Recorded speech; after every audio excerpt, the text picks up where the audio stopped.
प्रस्तुत है प्रेमचंद रचित कहानी बड़े घर की बेटी।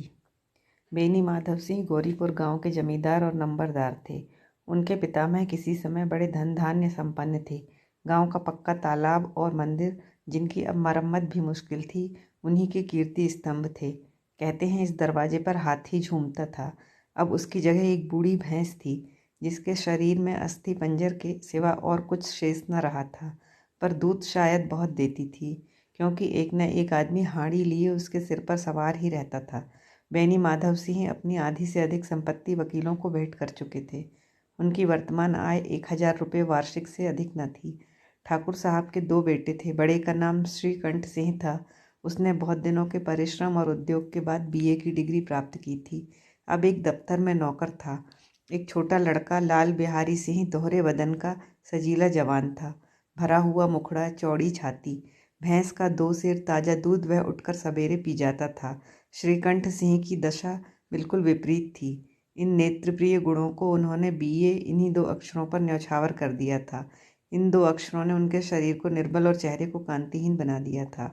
इसी से वैद्य ग्रंथों पर उनका विशेष प्रेम था। आयुर्वेदिक औषधियों पर उनका अधिक विश्वास था। शाम सवेरे से उनके कमरे में प्रायः खरल की सुरीली कर्ण मधुर ध्वनि सुनाई दिया करती थी। लाहौर और कलकत्ते के वैद्यों से बड़ी लिखा पढ़ी रहती थी। श्रीकंठ इस अंग्रेजी डिग्री के अधिपति होने पर भी अंग्रेजी सामाजिक प्रथाओं के विशेष प्रेमी न थे, बल्कि वह बहुधा बड़े जोर से उसकी निंदा और तिरस्कार किया करते थे। इसी से गांव में उनका बड़ा सम्मान था। दशहरे के दिनों में वह बड़े उत्साह से रामलीला में सम्मिलित होते और स्वयं किसी न किसी पात्रा का पार्ट लेते थे।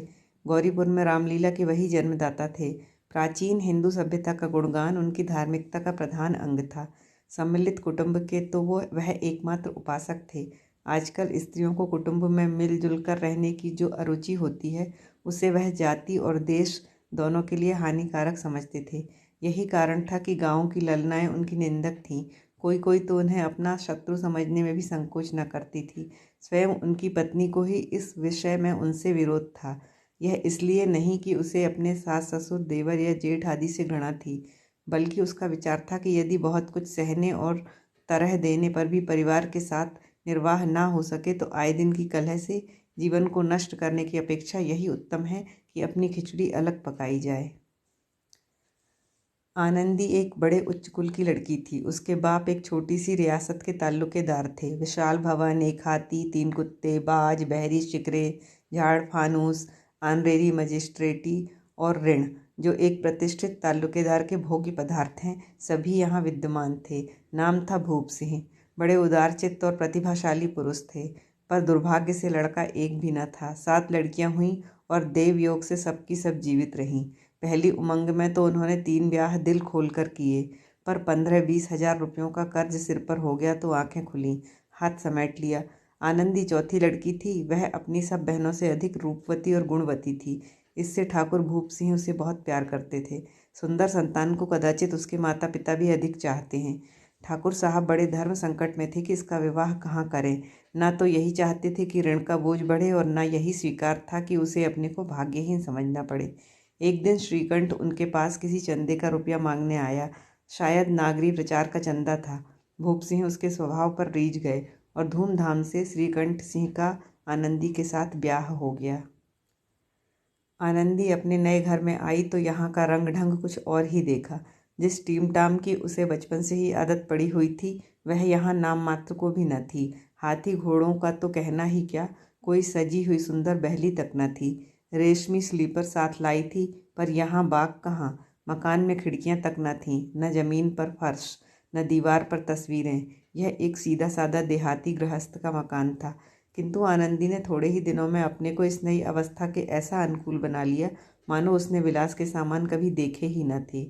एक दिन दोपहर के समय लाल बिहारी सिंह 2 चिड़िया लिए हुए आया और भावच से बोला, जल्दी से पका दो, मुझे भूख लगी है। आनंदी भोजन बनाकर उसकी राह देख रही थी। अब वह नया व्यंजन बनाने बैठी। हांडी में देखा तो घी पाव भर से अधिक न था। बड़े घर की बेटी किफ़ायत क्या जाने, उसने सब घी मांस में डाल दिया। लाल बिहारी खाने बैठा तो दाल में घी न था। बोला, दाल में घी क्यों नहीं छोड़ा? आनंदी ने कहा, घी सब मांस में पड़ गया। लाल बिहारी जोर से बोला, अभी परसों घी आया है, इतना जल्द उठ गया? आनंदी ने उत्तर दिया, आज तो कुल पाव भर रहा होगा, वह सब मैंने मांस में डाल दिया। जिस तरह सूखी लकड़ी जल्दी से जल उठती है, उसी तरह क्षुधा से बावला मनुष्य जरा जरा सी बात पर तिनक जाता है। लाल बिहारी को भावच की यह डिठाई बहुत बुरी मालूम हुई। तिनक कर बोला, मैके में तो चाहे घी की नदी बहती हो। स्त्री गालियां सह लेती है, मार भी सह लेती है, पर मैके की निंदा उससे नहीं सही जाती। आनंदी मुंह फेर कर बोली, हाथी मरा भी तो 9 लाख का, वहाँ इतना घी नित्य नाई का हार खा जाते हैं। लाल बिहारी जल गया, थाली उठाकर पलट दी और बोला, जी चाहता है जीप पकड़कर खींच लूं। आनंदी को भी क्रोध आ गया, मुंह लाल हो गया। बोली, वह होते तो आज इसका मजा चखाते। अब अफड़ उजड़ ठाकुर से न रहा गया। उसकी स्त्री एक साधारण जमींदार की बेटी थी।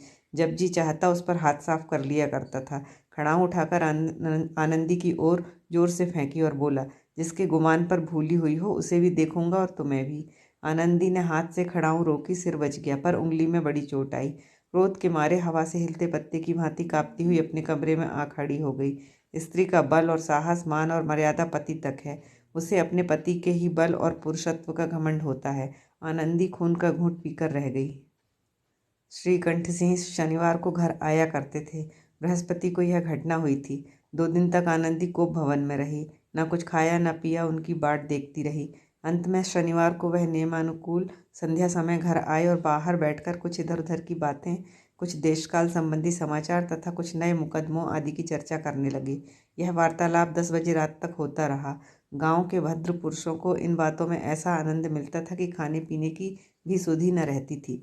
श्रीकंठ को पिंड छुड़ाना मुश्किल हो जाता था। ये 2-3 घंटे आनंदी ने बड़े कष्ट से काटे। किसी तरह भोजन का समय आया, पंचायत उठी, एकांत हुआ तो लाल बिहारी ने कहा, भैया आप जरा भाभी को समझा दीजिएगा कि मुंह संभाल कर बातचीत किया करें, नहीं तो एक दिन अनर्थ हो जाएगा। बेनी माधव सिंह ने बेटे की ओर से साक्षी दी, हाँ, बहू बेटियों का यह स्वभाव अच्छा नहीं कि मर्दों के मुंह लगे। लाल बिहारी, वह बड़े घर की बेटी है तो हम भी कोई कुर्मी को कहार नहीं है। श्रीकंठ ने चिंतित स्वर से पूछा, आखिर बात क्या हुई? लाल बिहारी ने कहा, कुछ भी नहीं, यों ही आप उलझ पड़ी। मैके के सामने हम लोगों को कुछ समझती ही नहीं। श्रीकंठ खा पी कर आनंदी के पास गए। वह भरी बैठी थी। यह हजरत भी कुछ तीखे थे। आनंदी ने पूछा, चित्त तो प्रसन्न है? श्रीकंठ बोले, बहुत प्रसन्न है, पर तुमने आजकल घर में यह क्या उपद्रव मचा रखा है? आनंदी की त्योरियों पर बल पड़ गए। झुंझलाहट के मारे बदन में ज्वाला सी दहक उठी। बोली, जिसने तुमसे यह आग लगाई है उसे पाऊं तो मुंह झुलस दूं। श्रीकंठ, इतनी गर्म क्यों होती हो? बात तो कहो। क्या कहूँ? यह मेरे भाग्य का फेर है, नहीं तो गंवार छोकरा जिसको चपरासीगिरी करने का भी शऊर नहीं, मुझे खड़ाऊं से मारकर यों न अकड़ता। श्रीकंठ ने पूछा, सब हाल साफ साफ कहो तो मालूम हो, मुझे तो कुछ पता नहीं। आनंदी बोली, परसों तुम्हारे लाडले भाई ने मुझसे मांस पकाने को कहा। घी हांडी में पाव भर से अधिक न था। वह सब मैंने मांस में डाल दिया। जब खाने बैठा तो कहने लगा, दाल में घी क्यों नहीं है? बस इसी पर मेरे मैके को बुरा भला कहने लगा। मुझसे न रहा गया। मैंने कहा कि वहाँ इतना घी तो नाई का हार खा जाते हैं और किसी को जान भी नहीं पड़ता। बस इतनी सी बात पर इस अन्यायी ने मुझ पर खड़ाऊं फेंक मारी। यदि हाथ से न रोक लूँ तो सिर फट जाए। उसी से पूछो, मैंने जो कुछ कहा है वह सच है या झूठ? श्रीकंठ की आंखें लाल हो गईं।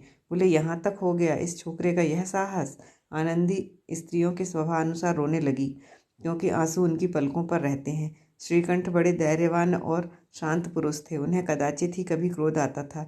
स्त्रियों के आंसू पुरुषों की क्रोधाग्नि भड़काने में तेल का काम देते हैं। रात भर करवटें बदलते रहे। उद्विग्नता के कारण पलक तक नहीं झपकी। प्रातःकाल अपने बाप के पास जाकर बोले, दादा, अब इस घर में मेरा निबाह न होगा। इस तरह की विद्रोहपूर्ण बातें कहने पर श्रीकंठ ने कितनी ही बार अपने कई मित्रों को आड़े हाथों लिया था, परंतु दुर्भाग्य, आज उन्हें स्वयं वे बातें अपने मुंह से कहनी पड़ी। दूसरों को उपदेश देना भी कितना सहज है। बेनी माधव सिंह घबरा उठे और बोले, क्यों?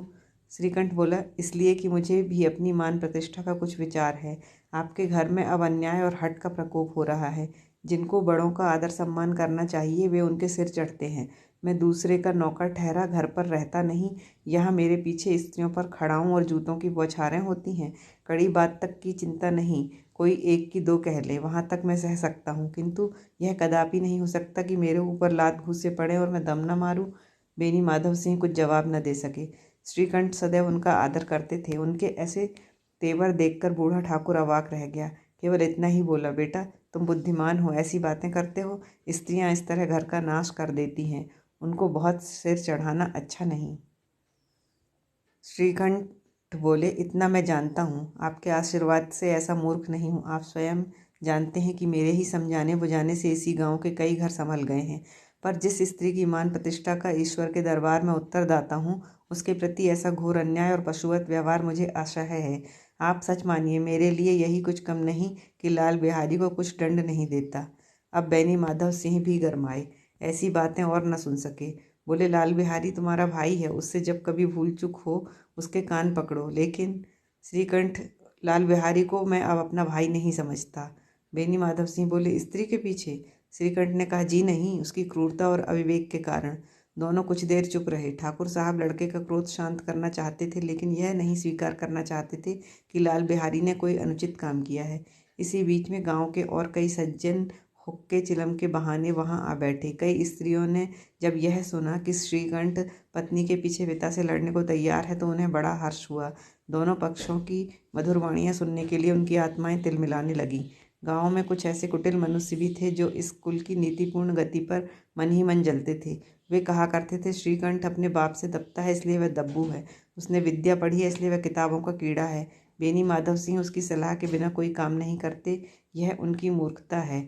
इन महानुभावों की शुभकामनाएं आज पूरी होती दिखाई दी। कोई हुक्का पीने के बहाने और कोई लगान की रसीद दिखाने आकर बैठ गया। बेनी माधव सिंह पुराने आदमी थे, इन भावों को ताड़ गए। उन्होंने निश्चय किया, चाहे कुछ ही क्यों ना हो, इन द्रोहियों को ताली बजाने का अवसर न दूंगा। तुरंत कोमल शब्दों में बोले, बेटा मैं तुमसे बाहर नहीं हूँ, तुम्हारा जो जी चाहे करो, अब तो लड़के से अपराध हो गया। इलाहाबाद का अनुभव रहित झलाया हुआ ग्रेजुएट इस बात को न समझ सका। उसे डिबेटिंग क्लब में अपनी बात पर अड़ने की आदत थी। इन हथखंडों की उसे क्या खबर। बाप ने जिस मतलब से बात पलटी थी वह उसकी समझ में ना आई। बोला, लाल बिहारी के साथ अब इस घर में नहीं रह सकता।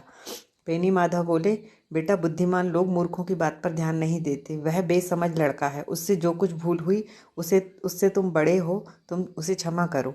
श्रीकंठ ने कहा, उसकी इस दुष्टता को मैं कदापि नहीं सह सकता। या तो वही घर में रहेगा या मैं ही। आपको यदि वह अधिक प्यारा है तो मुझे विदा कीजिए, मैं अपना भार आप संभाल लूँगा। यदि मुझे रखना चाहते हैं तो उससे कहिए, जहाँ चाहे चला जाए, बस यही मेरा अंतिम निश्चय है। लाल बिहारी सिंह दरवाजे की चौखट पर चुपचाप खड़ा बड़े भाई की बातें सुन रहा था। वह उनका बहुत आदर करता था। उसे कभी इतना साहस न हुआ कि श्रीकंठ के सामने चारपाई पर बैठ जाए, हुक्का पी ले या पान खा ले। बाप का भी वह इतना मान न करता था। श्रीकंठ का भी उस पर हार्दिक स्नेह था। अपने होश में उन्होंने कभी उसे घुड़का तक न था। जब वह इलाहाबाद से आते तो उसके लिए कोई न कोई वस्तु अवश्य लाते। मुकद्दर की जोड़ी उन्होंने ही बनवा दी थी। पिछले साल जब उसने अपने से द्योढ़े जवान को नागपंचमी के दिन दंगल में पछाड़ दिया तो उन्होंने पुलकित होकर अखाड़े में ही जाकर उसे गले से लगा लिया था। 5 रुपये के पैसे लौटाए थे। ऐसे भाई के मुंह से आज ऐसी हृदय विदारक बात सुनकर लाल बिहारी को बड़ी ग्लानि हुई। वह फूट फूट कर रोने लगा। इसमें संदेह नहीं कि अपने किए पर पछता रहा था। भाई के आने से एक दिन पहले से उसकी छाती धड़कती थी कि देखूं भैया क्या कहते हैं, मैं उनके सम्मुख कैसे जाऊंगा, उनसे कैसे बोलूंगा, मेरी आंखें उनके सामने कैसे उठेंगी। उसने समझा था कि भैया मुझे बुलाकर समझा देंगे। इस आशा के विपरीत आज उसने उन्हें निर्दयता की मूर्ति बने पाया। वह मूर्ख था, परंतु उसका मन कहता था कि भैया मेरे साथ अन्याय कर रहे हैं। यदि श्रीकंठ उसे अकेले में बुलाकर 2-4 बातें कह देते तो इतना ही नहीं 2-4 तमाचे भी लगा देते तो कदाचित उसे इतना दुख न होता। पर भाई का यह कहना कि अब मैं इसकी सूरत नहीं देखना चाहता, लाल बिहारी से सहा न गया। वह रोता हुआ घर आया। कोठरी में जाकर कपड़े पहने, आंखें पोंछी, जिससे कोई यह न समझे कि रोता था। तब आनंदी के द्वार पर आकर बोला, भैया भाभी ने निश्चय किया है कि वह मेरे साथ इस भाभी भैया ने निश्चय किया है कि वह मेरे साथ इस घर में न रहेंगे। अब वह मेरा मुंह नहीं देखना चाहते, इसलिए अब मैं जाता हूँ। उन्हें फिर मुंह न दिखाऊंगा। मुझसे जो कुछ अपराध हुआ है उसे क्षमा करना। यह कहते कहते लाल बिहारी का गला भर आया। जिस समय लाल बिहारी सिर झुकाए आनंदी के द्वार पर खड़ा था, उसी समय श्रीकंठ भी आंखें लाल किए बाहर से आए। भाई को खड़ा देखा तो घृणा से आंखें फेर लीं और कतरा कर निकल गए, मानो उसकी परछाई से दूर भागते हों। आनंदी ने लाल बिहारी की शिकायत तो की थी, लेकिन अब मन में पछता रही थी। वह स्वभाव से ही दयावती थी। उसे इसका तनिक भी ध्यान ना था कि बात इतनी बढ़ जाएगी। वह मन में अपने पति पर झुंझला रही थी कि यह इतने गर्म क्यों होते हैं। उस पर यह भय भी लगा हुआ था कि कहीं मुझसे इलाहाबाद चलने को कहें तो कैसे क्या करूंगी। इस बीच में जब उसने लाल बिहारी को दरवाजे पर खड़े यह कहते सुना कि अब मैं जाता हूँ, मुझसे जो कुछ अपराध हुआ क्षमा करना, तो उसका रहा सहा क्रोध भी पानी हो गया। वह रोने लगी। मन का मैल धोने के लिए नयन जल से उपयुक्त और कोई वस्तु नहीं है। श्रीकंठ को देखकर आनंदी ने कहा, लाला बाहर खड़े बहुत रो रहे हैं। श्रीकंठ बोला, तो मैं क्या करूं? आनंदी ने कहा, भीतर बुला लो। मेरी जीभ में आग लगे, मैंने कहाँ से यह झगड़ा उठाया। श्रीकंठ बोले, मैं ना बुलाऊंगा। आनंदी ने कहा, पछताओगे, उन्हें बहुत ग्लानि हो गई है, ऐसा ना हो कहीं चल दें। श्रीकंठ न उठे। इतने में लाल बिहारी ने फिर कहा, भाभी भैया से मेरा प्रणाम कह दो, वह मेरा मुंह नहीं देखना चाहते, इसलिए मैं भी उन्हें अपना मुंह नहीं दिखाऊंगा। लाल बिहारी इतना कहकर लौट पड़ा और शीघ्रता से दरवाजे की ओर बढ़ा। अंत में आनंदी कमरे से निकली और उसका हाथ पकड़ लिया। लाल बिहारी ने पीछे फिरकर देखा और आंखों में आंसू भरे बोला, मुझे जाने दो। कहाँ जाते हो? लाल बिहारी बोले, जहाँ कोई मेरा मुंह न देखे। आनंदी ने कहा, मैं ना जाने दूंगी। लाल बिहारी बोला, मैं तुम लोगों के साथ रहने योग्य नहीं हूँ। तब आनंदी ने कहा, तुम्हें मेरी सौगंध, अब एक पग भी आगे न बढ़ाना। लाल बिहारी बोला, जब तक मुझे यह ना मालूम हो जाए कि भैया का मन मेरी तरफ से साफ हो गया है, तब तक मैं इस घर में कदापि न रहूंगा। आनंदी बोली, मैं ईश्वर को साक्षी देकर कहती हूँ कि तुम्हारी ओर से मेरे मन में तनिक भी मैल नहीं है। अब श्रीकंठ का हृदय भी पिघला। उन्होंने बाहर आकर लाल बिहारी को गले लगा लिया। दोनों भाई खूब फूट फूट कर रोए। लाल बिहारी ने सिसकते हुए कहा, भैया अब कभी मत कहना कि तुम्हारा मुंह न देखूंगा। इसके सिवा आप जो दंड देंगे मैं सहर्ष स्वीकार करूंगा। श्रीकंठ ने कांपते हुए स्वर से कहा, लल्लू, इन बातों को बिल्कुल भूल जाओ। ईश्वर चाहेगा तो फिर ऐसा अवसर न आएगा। बेनी माधव सिंह बाहर से आ रहे थे। दोनों भाइयों को गले मिलते देखकर आनंद से पुलकित हो गए। बोल उठे, बड़े घर की बेटियां ऐसी ही होती हैं, बिगड़ता हुआ काम बना लेती हैं। गांव में जिसने यह वृतांत सुना, उसी ने इन शब्दों में आनंदी की उदारता को सराहा। बड़े घर की बेटियां ऐसी ही होती हैं।